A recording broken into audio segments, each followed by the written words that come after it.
The mudroom's chill cut deeper than the October air. Laura Miller's voice, not a whisper but a calm, clinical drone from the kitchen, sliced through the quiet.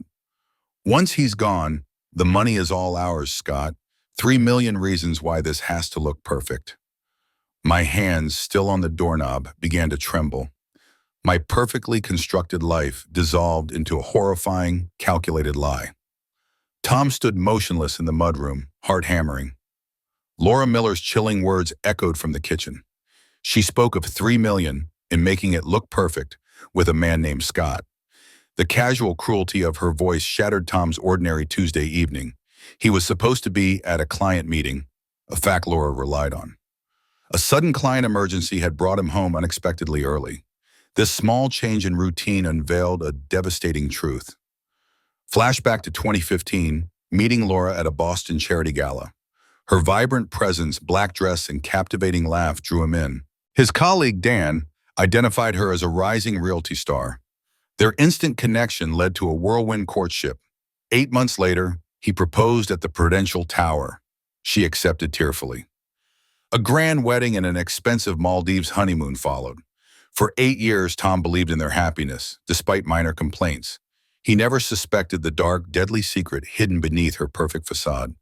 Tom stood frozen in the mudroom, the damp scent of fallen leaves clinging to his coat. The blood in his ears pounded a frantic rhythm against the quiet hum of the refrigerator. Laura Miller's voice, clear and precise, drifted down the short hallway from the kitchen. It wasn't raised in anger or hushed in secrecy. It was merely a statement of fact. Once he's gone, the money is all ours. 3 million, Scott. A pause, then a soft clink of ceramic, perhaps a coffee cup against a saucer. 3 million reasons why this has to look perfect. These words, spoken with such casual certainty, twisted the ordinary fabric of his Tuesday evening in late October.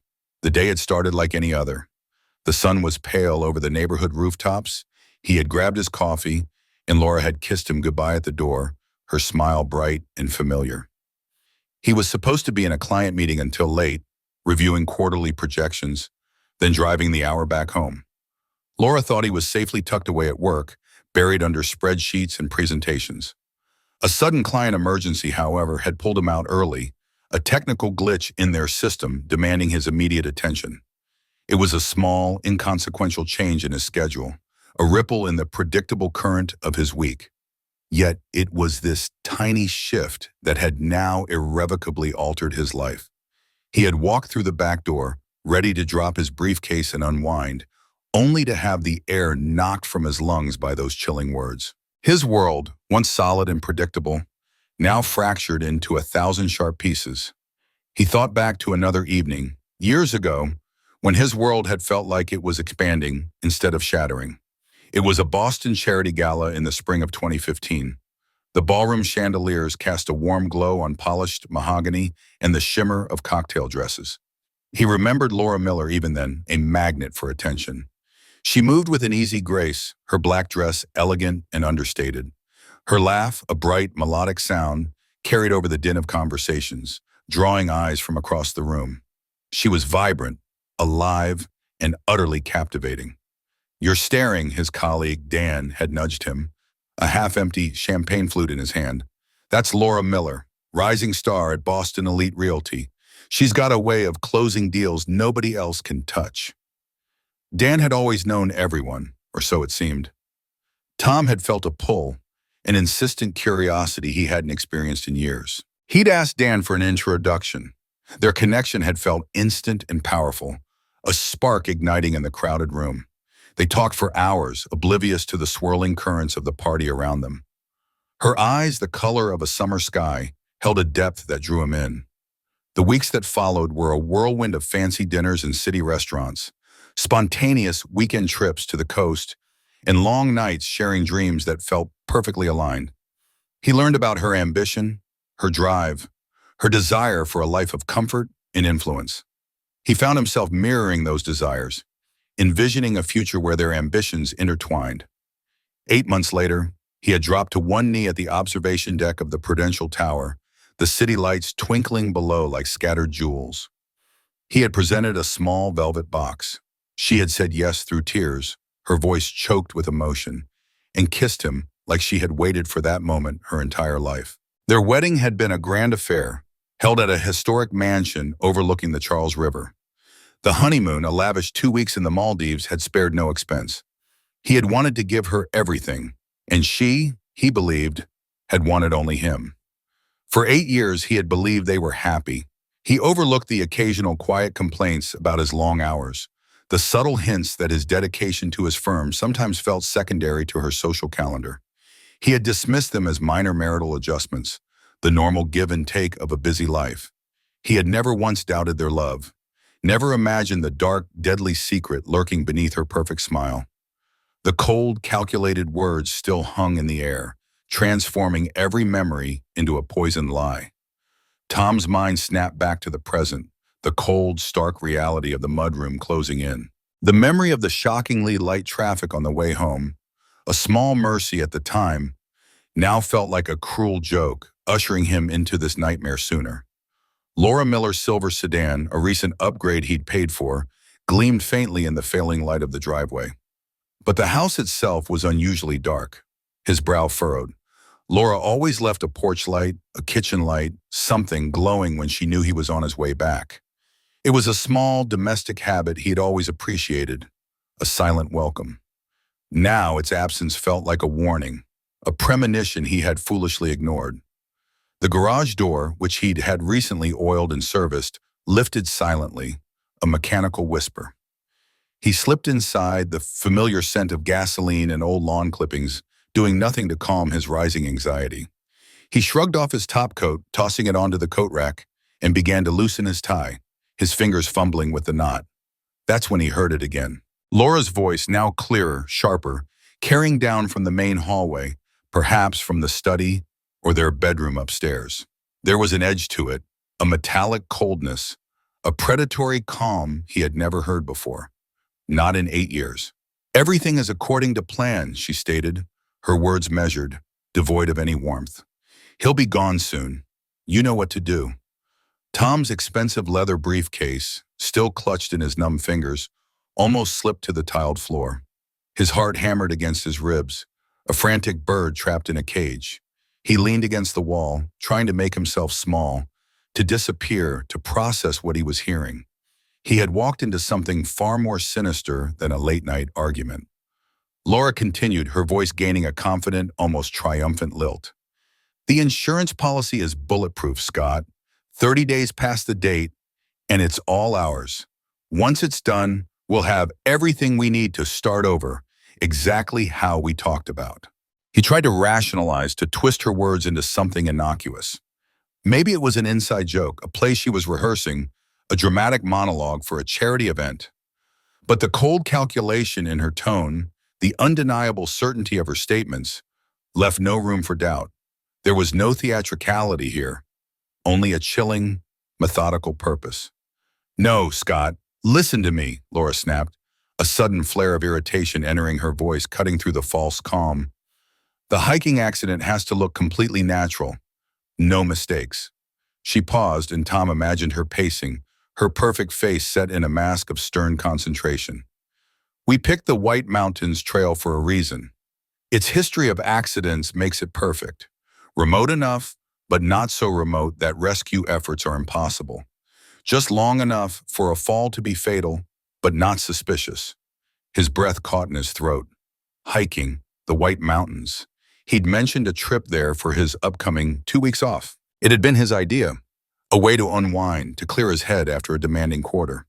"I know it's not for 2 more weeks," she went on, her tone softening slightly, coaxing now, "but we need to go over every detail, Scott. We can't afford any slip-ups." The name Scott hit Tom with the force of a physical blow. He remembered Scott, a tall guy, impeccably dressed, with a manufactured charm and a too bright smile. He'd met him at an office holiday party a few years back. Scott worked in commercial real estate, Laura had said, an old acquaintance from her Boston elite realty days. He'd seemed harmless enough, just another ambitious type in a city full of them. Now he was complicit. "Just stick to the plan," Laura instructed, her voice regaining its earlier steely resolve. "I'll make sure he takes the exact hiking trail we discussed, the one that forks off past the upper falls. You'll be waiting at the overlook, disguised as just another hiker. Make sure your phone is off. One push. That's all it takes. Tom's mind reeled, a sickening image flashing behind his eyes. A precipice. A figure falling. The crunch of bones on rock. He could practically feel the cold air of the mountains on his face. She continued, outlining the grotesque details as if describing a grocery list. They'll find his body at the bottom of the ravine. Everyone will assume he lost his footing. Another unfortunate White Mountains statistic. We'll be grief-stricken, of course, perfectly distraught. Her voice, as she uttered the final chilling phrase, was completely flat, devoid of human emotion. Tom's legs felt like jelly, the muscles refusing to hold his weight. He sank onto the bottom stair, the cold ceramic tiles a stark contrast to the burning in his chest. His mind struggled to comprehend, to reconcile the woman he had loved, the woman he had built a life with for 8 years, with the cold, calculating voice he had just heard. His wife, Laura Miller, was calmly plotting his murder with her lover, Scott. The hiking trip, the reconnect trip she'd been pushing for, complete with brochures and enthusiastic suggestions. He'd thought it was a sweet gesture, a way to mend the small, imperceptible cracks that sometimes appeared in a long marriage. Now it was clear. It wasn't a vacation, it was his planned execution. A sickening wave of realization washed over him. Last year, she had insisted on increasing his life insurance policy. He'd been hesitant, thinking it unnecessary, but she'd dismissed his concerns with a wave of her hand and a reassuring smile. Just being prudent, honey, she'd said, stroking his arm, her eyes full of what he now saw as feigned affection. You never know what might happen. It's for our future, for security. Her words, once comforting, now echoed with a sinister premonition. And her sudden interest in his work schedule. I miss you when you work late, she'd often said, her voice laced with concern, had been nothing more than an elaborate charade to ensure his absence for these secret calls. Even the hiking catalogs left casually on the coffee table, a subtle nudge towards their adventure, had been calculated moves in a deadly game. He heard movement upstairs, the soft rustle of clothes, the faint click of a hanger.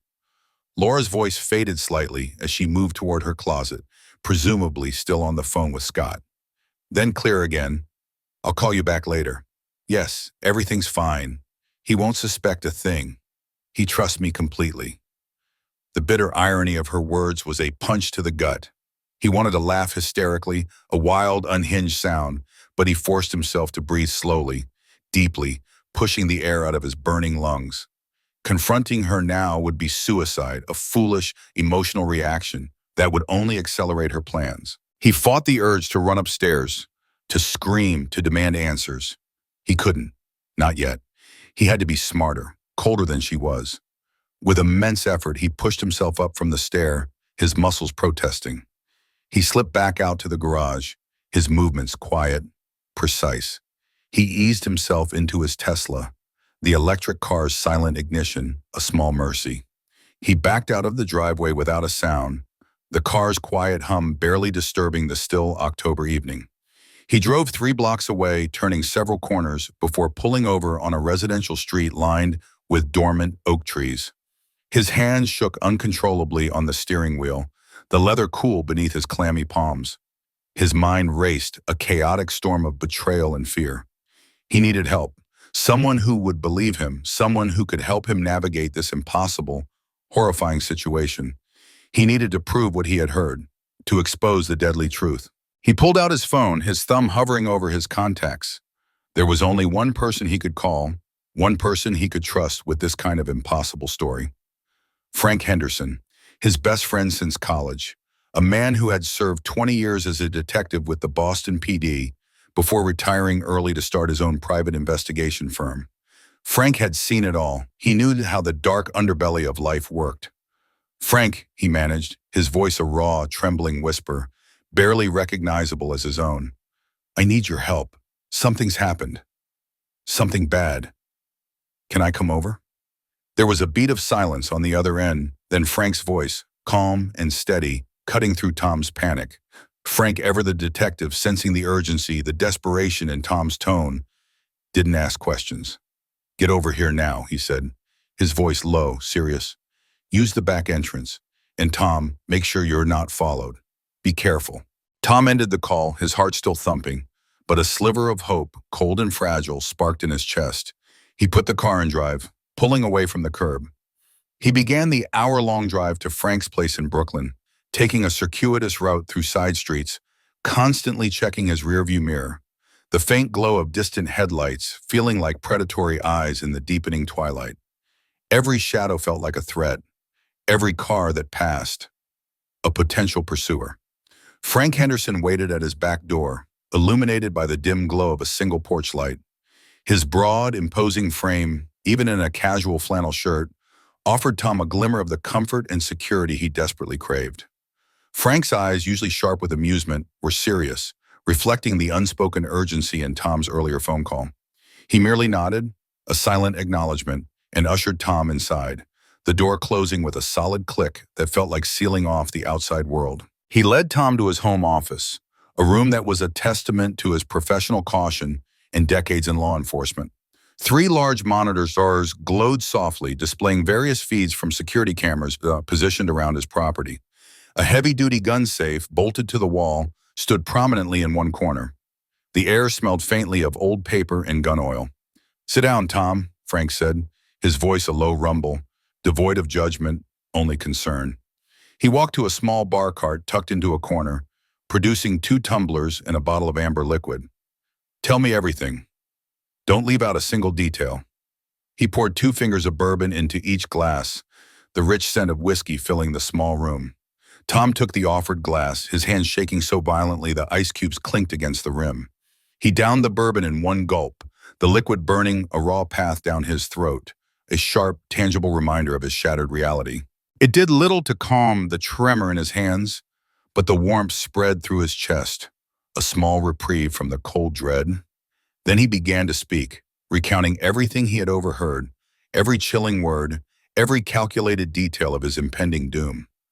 Frank listened intently, silently, his eyes fixed on Tom's face. His expression, initially concerned, slowly grew darker, a grim mask settling over his features with each chilling detail Tom uttered.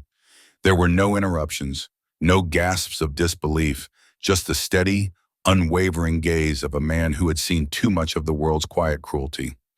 When Tom finished, the silence in the room stretched, thick and heavy. Frank remained quiet for a long moment, his gaze drifting from Kent to the security monitors, then back again. The only sound was the faint hum of the computer equipment. "Don't confront her," Frank finally advised, his voice firm, unwavering. He leaned forward, resting his forearms on the desk. "If what you heard is true, confronting her now would only push them to accelerate their plans or try something else entirely. Something quicker, something less traceable than a hiking accident."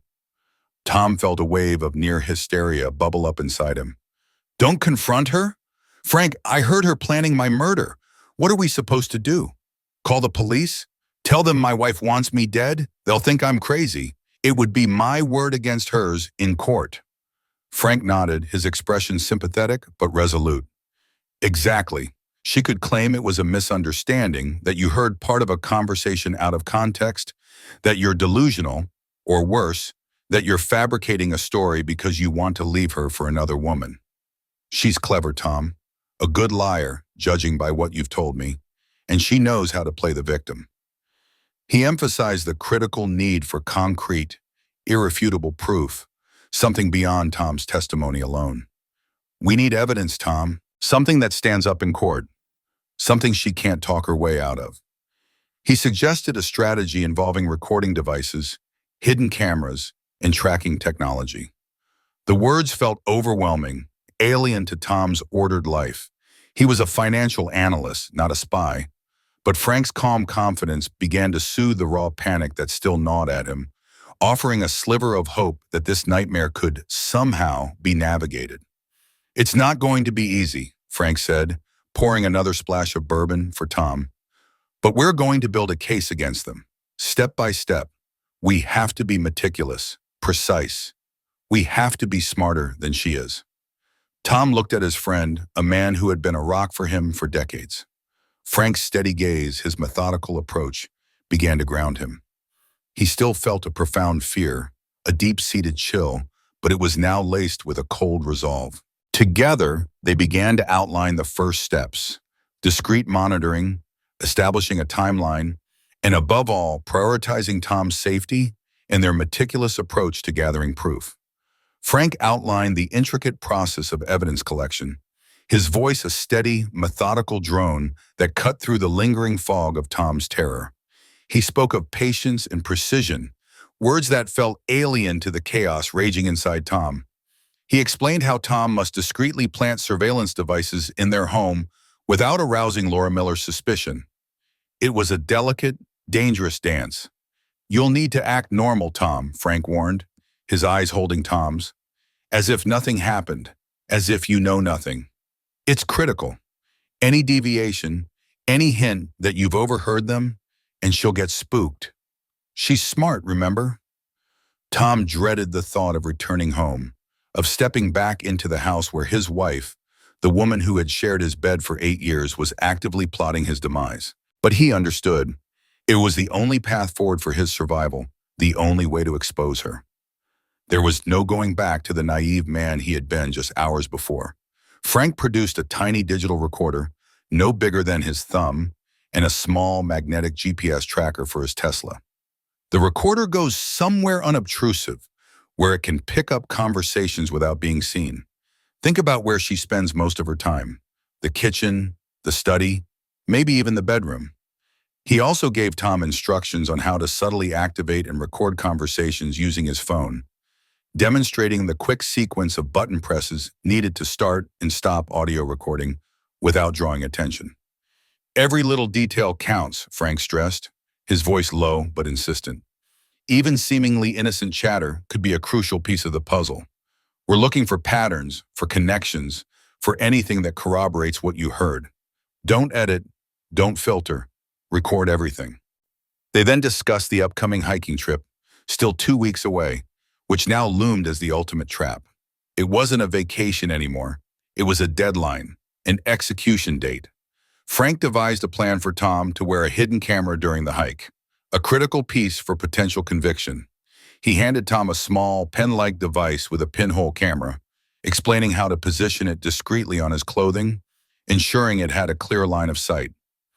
"We need to catch Scott in the act," Frank stated grimly, his jaw tight. "Or at least talking about it. A confession, an admission of guilt, something concrete that ties him to the plan and implicates Laura beyond a shadow of a doubt. If the push happens, the camera needs to capture it.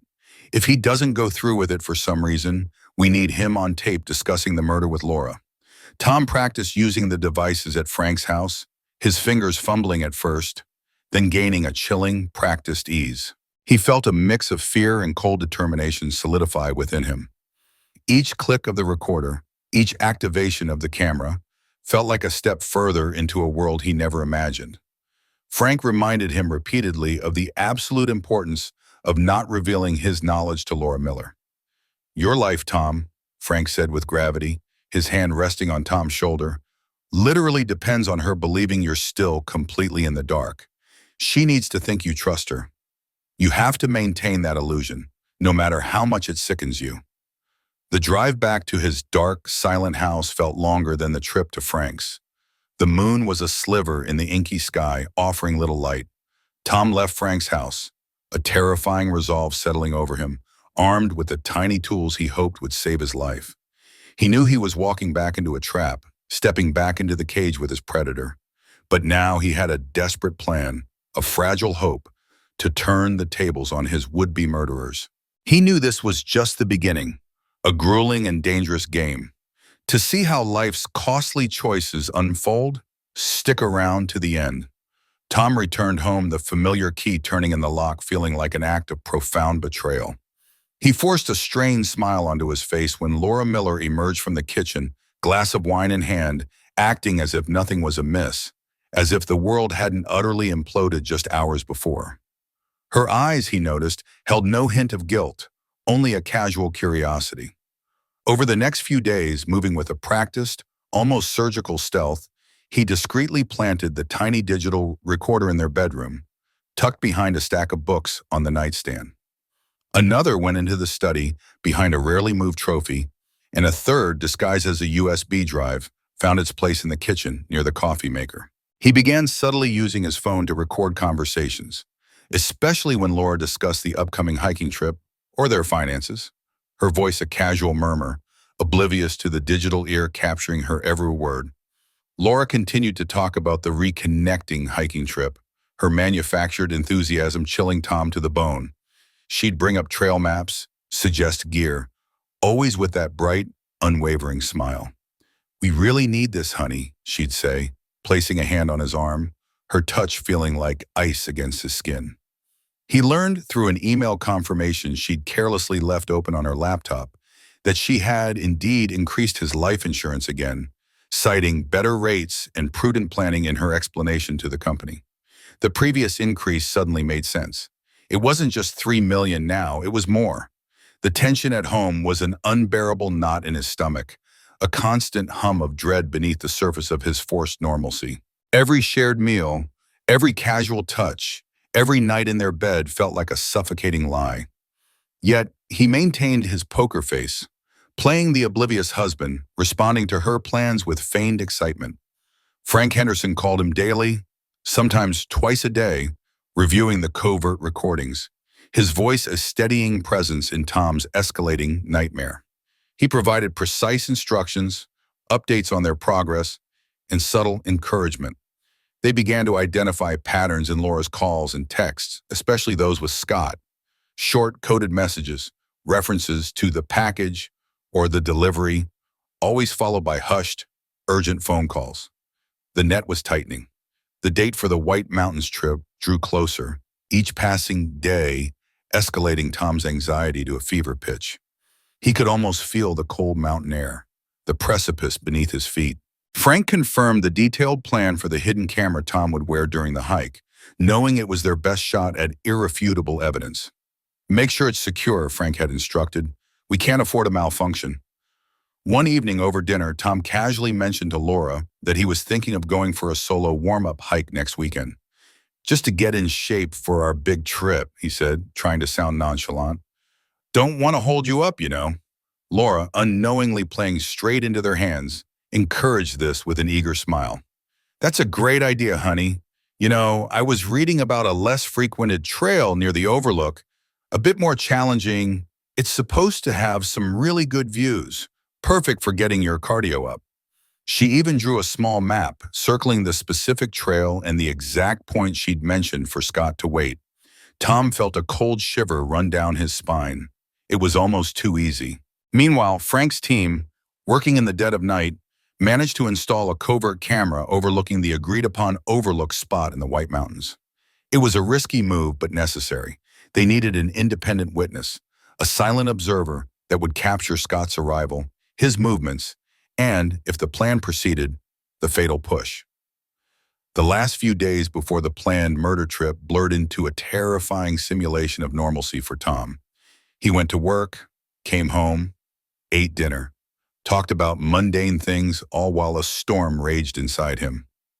He packed his hiking gear, sturdy boots, rain jacket, first aid kit, and hidden deep within his backpack, the tiny pen cam. He knew he wasn't just preparing for a hike, he was preparing for the most dangerous and decisive journey of his life.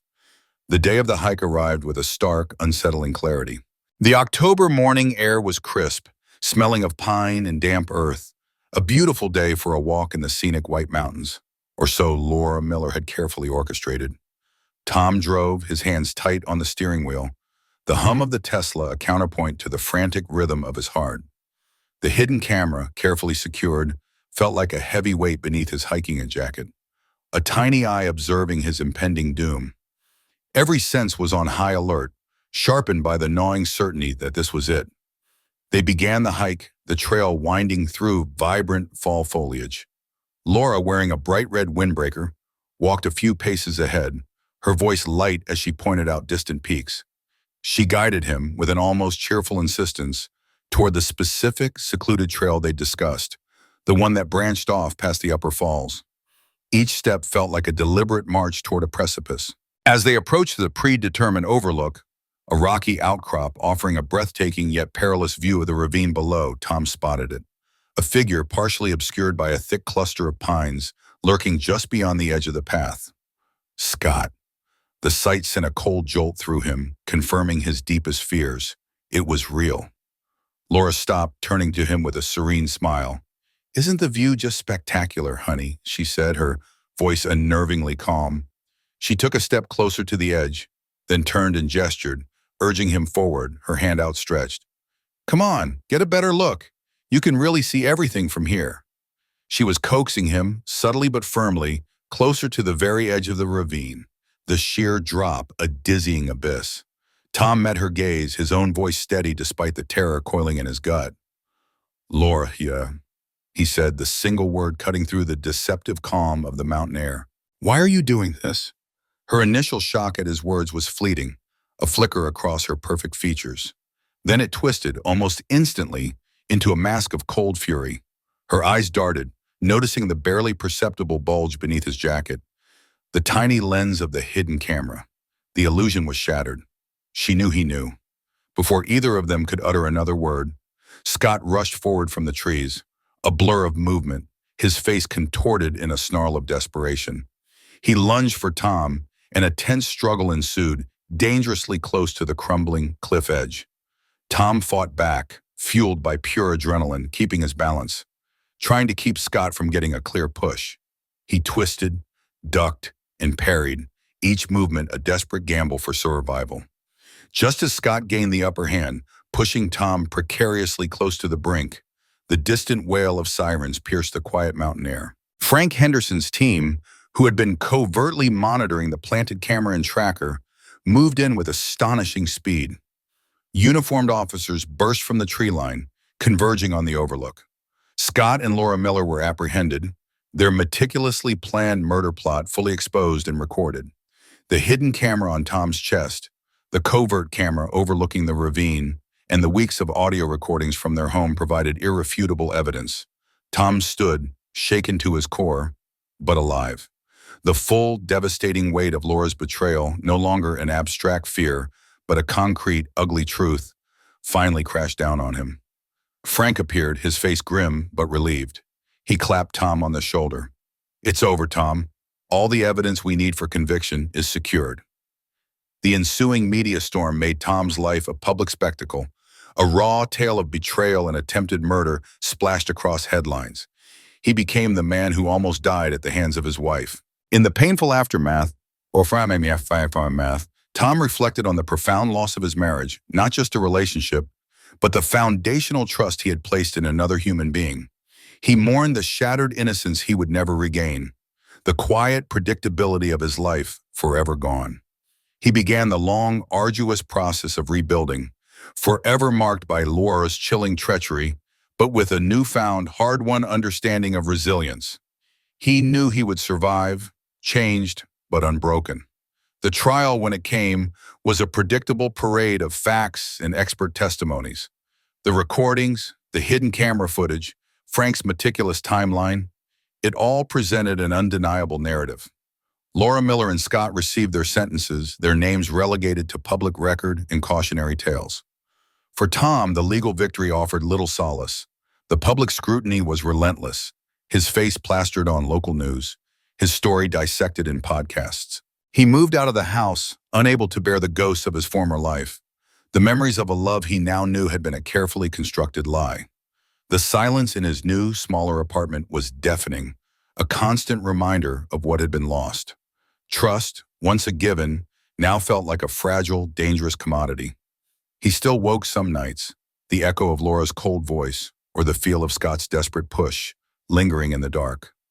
The White Mountains, once a symbol of escape, now held a different, terrifying memory. He was alive, yes, but forever altered. A man who had walked to the edge of an abyss and looked into the calculating eyes of the woman he married. Rebuilding felt like an uphill climb, but he took it one step at a time, each slow breath a testament to a quiet, hard-won resilience. The end.